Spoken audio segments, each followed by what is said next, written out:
할렐루야. 오늘도 새벽 묵상 함께 하시는 모든 성도님들 예수님의 이름으로 축복합니다. 오늘 우리가 함께 묵상할 말씀은 이사야 61장 1절부터 3절의 말씀입니다. 주 여호와의 영이 내게 내리셨으니 이는 여호와께서 내게 기름을 부으사 가난한 자에게 아름다운 소식을 전하게 하려 하심이라.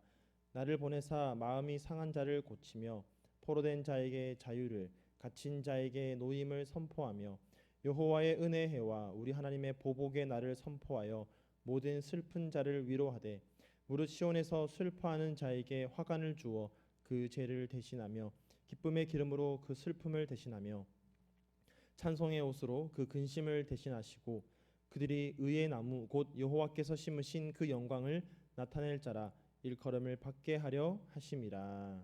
아멘. 말씀을 위해서 함께 기도하겠습니다. 사랑의 주님, 오늘도 우리를 주님의 그 품 안에 품어주시고 이 하루를 주님과 함께 할 수 있게 주셔서 감사드립니다. 오늘도 우리에게 말씀하여 주실 때에 그 말씀 잘 듣고 우리의 마음판에 잘 새겨서 그 말씀으로 살아갈 수 있는 이 하루 되게 하여 주시옵소서. 모든 것 주님께 맡겨드리며 예수님의 이름으로 기도드립니다. 아멘.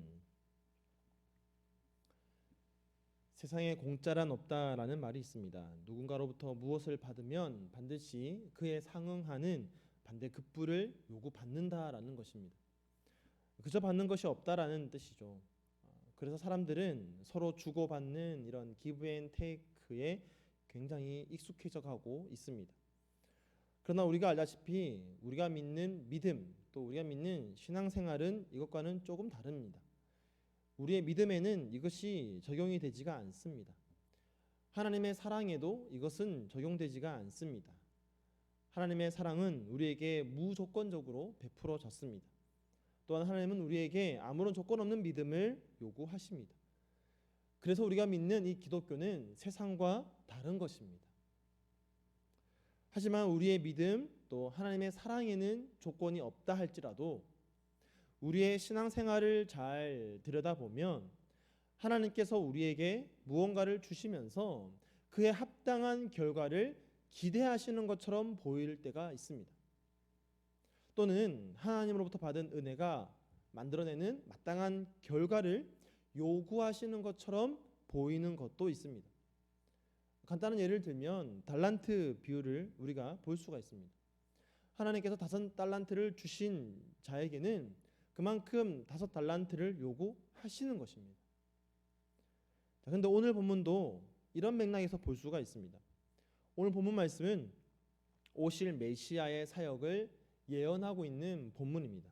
오늘 본문은 이렇게 시작합니다. 주 여호와의 영이 내게 내리셨으니. 여기서 내게 할 때 이 나는 메시아이신 그리스도를 향하고 가리키고 있습니다.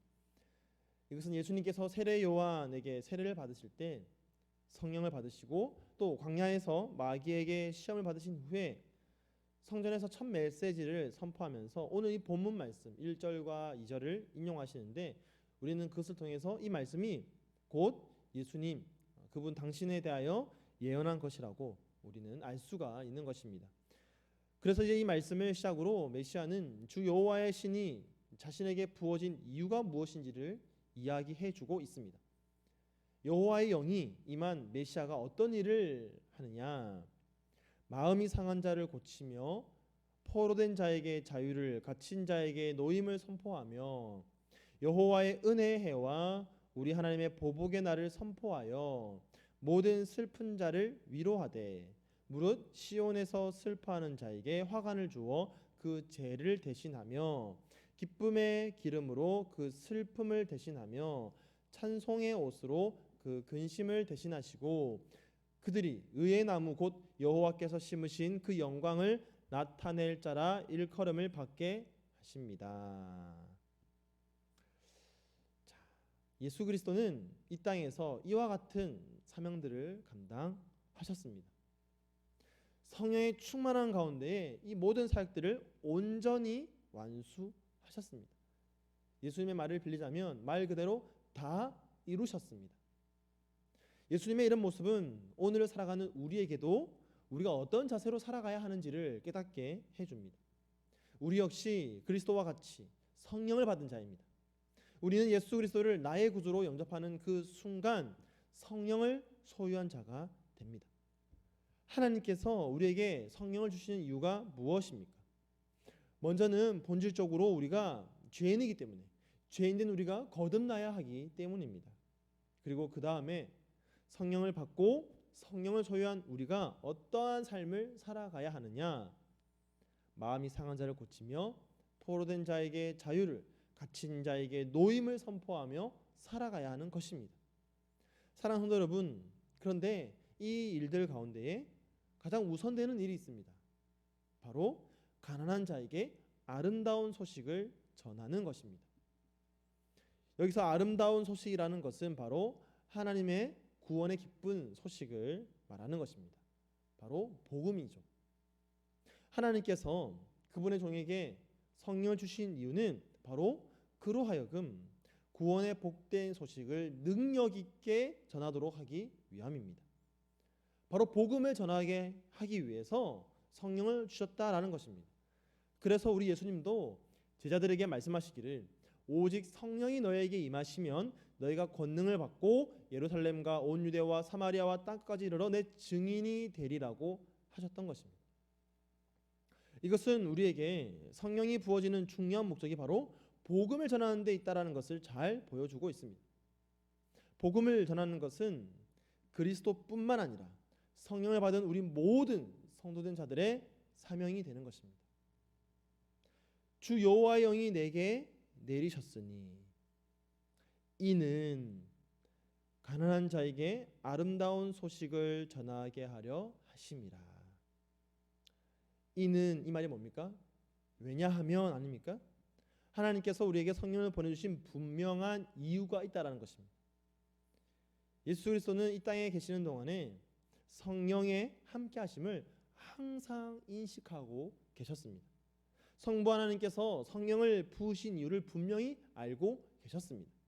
그래서 예수 그리스도는 이 땅에서 비록 짧은 삶을 사셨지만 누구보다 아름다운 일, 누구보다 복된 일, 세상의 그 무엇과도 바꿀 수 없는 그 일들을 이루신 것입니다.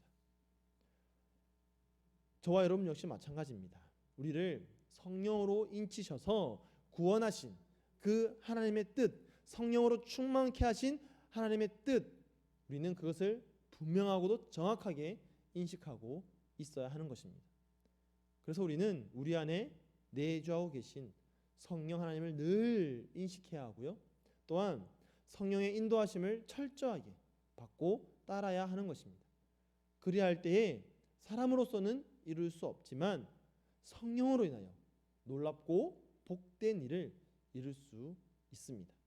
사랑하는 성도 여러분, 참으로 후회 없고 가치 있고 보람 있는 삶, 달려갈 길을 다 마치는 삶, 그 삶을 살아갈 수 있기를 예수님의 이름으로 축복합니다. 그 삶은 무엇이냐? 바로 성령을 통해 아름다운 소식을 전하는 삶입니다. 복음으로 마음이 상한 자를 고치고, 복음으로 포로된 자를 자유케 하고, 갇힌 자에게 노임을 선포하는 삶, 그것이 가장 가치 있고 보람 있는 삶인 줄 믿습니다. 하나님께서 오늘 우리에게 성령을 주신 그 이유와 목적을 이루면서 살아갈 수 있는 그런 저와 여러분의 삶이 되기를 예수님의 이름으로 간절히 축원드립니다.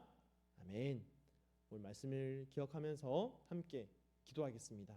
하나님, 내 안에 이미 성령이 계시고 그 성령과 함께 동행하는데 내게 성령을 주신 이유, 내게 권능을 주셔서 아름다운 복된 구원의 소식을 전하게 하셨으니 내가 오늘 성령의 능력으로 복음을 전하는 삶을 살아가겠습니다. 내 삶이 복음을 전하는 삶이 되게 하여 주시옵소서. 함께 기도하시고요.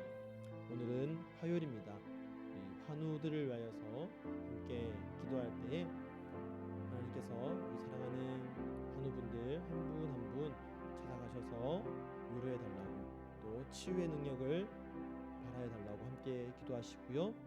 또한 우리 디모데 청년부를 위해서 함께 기도할 때에 청년들 그들의 삶을 통하여서 복음이 그들이 있는 학교와 그들이 있는 직장 가운데에 온전히 선포되는 그런 청년의 때를 살아가게 달라고 이 시간 한 마음으로 함께 기도하겠습니다. 함께 기도하겠습니다.